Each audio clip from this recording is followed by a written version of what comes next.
بسم اللہ الرحمن الرحیم۔ آئی کیو وائس کے معزز سامعین، السلام علیکم۔ آج کا ہمارا موضوع ہے اسلام کی دوسری جنگ، غزوہ احد۔ معزز سامعین، غزوہ احد غزوہ بدر کے 1 سال بعد 3 ہجری کو پیش آیا۔ بدر کے معرکے میں قریش کے 70 آدمی مارے گئے تھے، جن میں سے ان کے کئی نامور سردار بھی شامل تھے۔ ان مارے جانے والے لوگوں کے رشتہ دار مسلمانوں سے شکست کا بدلہ لینے کے لیے بےتاب تھے۔ اسی سلسلے میں کفار نے جنگ کی تیاریاں شروع کی۔ کفار کو مسلمانوں کی بڑھتی ہوئی طاقت ایک خطرہ نظر آ رہی تھی۔ وہ ایک بڑی جنگ کے ذریعے مسلمانوں کی طاقت کو ختم کرنا چاہتے تھے۔ ابو سفیان، جو بھی مسلمان نہ ہوئے تھے، انہوں نے قسم کھائی تھی کہ جب تک بدر میں مارے جانے والے لوگوں کا بدلہ نہ لے لوں، چین سے نہ بیٹھوں گا۔ مشرکین نے جنگ احد کے لیے بہت تیاری کی تھی۔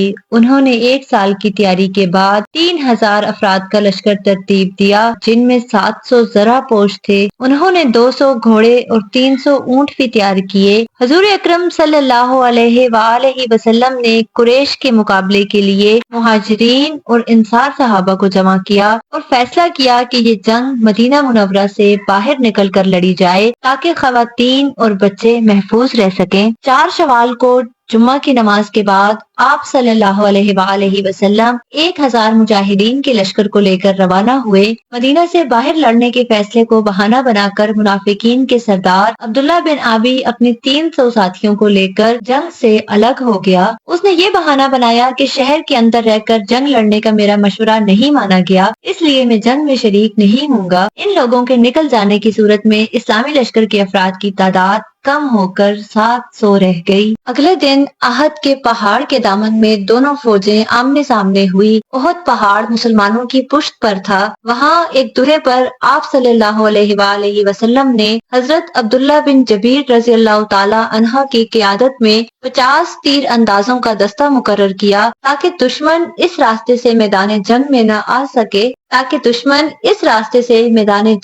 نہ آ سکے اور پلٹ کر وار نہ کر سکے۔ آپ صلی اللہ علیہ وآلہ وسلم نے ان مجاہدین کو تاکید کی کہ جب تک حکم نہ ملے اس جگہ کو نہ چھوڑنا۔ جنگ کے شروع میں ہی اونچائی پر موجود درے پر ماہر تیر انداز مسلمان مجاہدین نے بہترین کارکردگی دکھائی، جس کی وجہ سے مسلمان غالب آ گئے اور کچھ ہی دیر بعد کافر فرار ہونے لگے۔ مسلمان سمجھے کہ وہ جنگ جیت چکے ہیں، لہٰذا جو جماعت درے کی نگرانی پر مقرر تھی اس نے اپنی جگہ چھوڑ دی اور مال غنیمت اکٹھا کرنے لگے۔ کافر فوج نے موقع غنیمت سمجھتے ہوئے اس درہ پر قبضہ کر لیا اور مسلمانوں پر پیچھے سے وار کر دیا۔ اس دوران میں یہ افواہ بھی اڑا دی گئی کہ رسول اکرم صلی اللہ علیہ وآلہ وسلم شہید کر دیے گئے، نعوذ باللہ۔ اس سے مسلمانوں کے حوصلے ٹوٹ کے لوگ ادھر ادھر بکھر گئے اور بہت سے مسلمان مجاہدین شہید ہو گئے۔ البتہ کچھ صحابہ کرام نبی کریم صلی اللہ علیہ وآلہ وسلم کے ساتھ رہے اور آپ کی حفاظت کرتے رہے۔ اس غزوے میں حضرت علی المرتضیٰ رضی اللہ تعالیٰ عنہ نے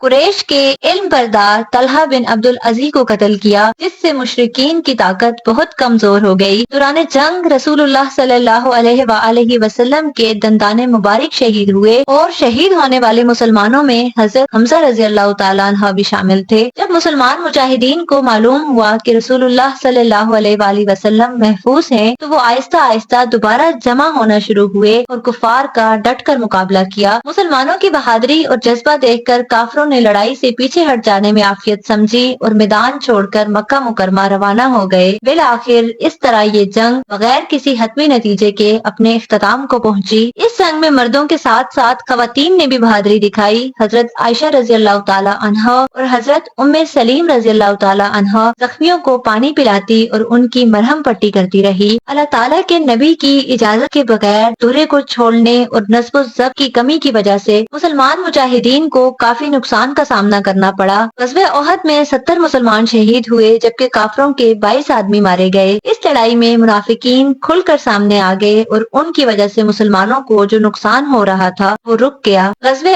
احد مسلمانوں اور کافروں کے درمیان برپا ہونے والا اہم غزوہ تھا۔ یہ غزوہ اگرچہ فیصلہ کن نہ تھا لیکن اس میں مسلمانوں کی تربیت کا سامان موجود تھا۔ اس جنگ نے ثابت کر دیا کہ رسول اللہ صلی اللہ علیہ وآلہ وسلم کی اطاعت کرنے میں ہی انسانیت کی کامیابی ہے۔ امید کرتی ہوں ہمارا آج کا موضوع آپ کے لیے کافی معلوماتی ثابت ہوا ہوگا۔ اسی کے ساتھ ہی میں اجازت چاہوں گی، کل پھر حاضر ہوں گے ایک نئے ویڈیو کے ساتھ، تب تک مجھے اجازت دیجیے، فی امان اللہ۔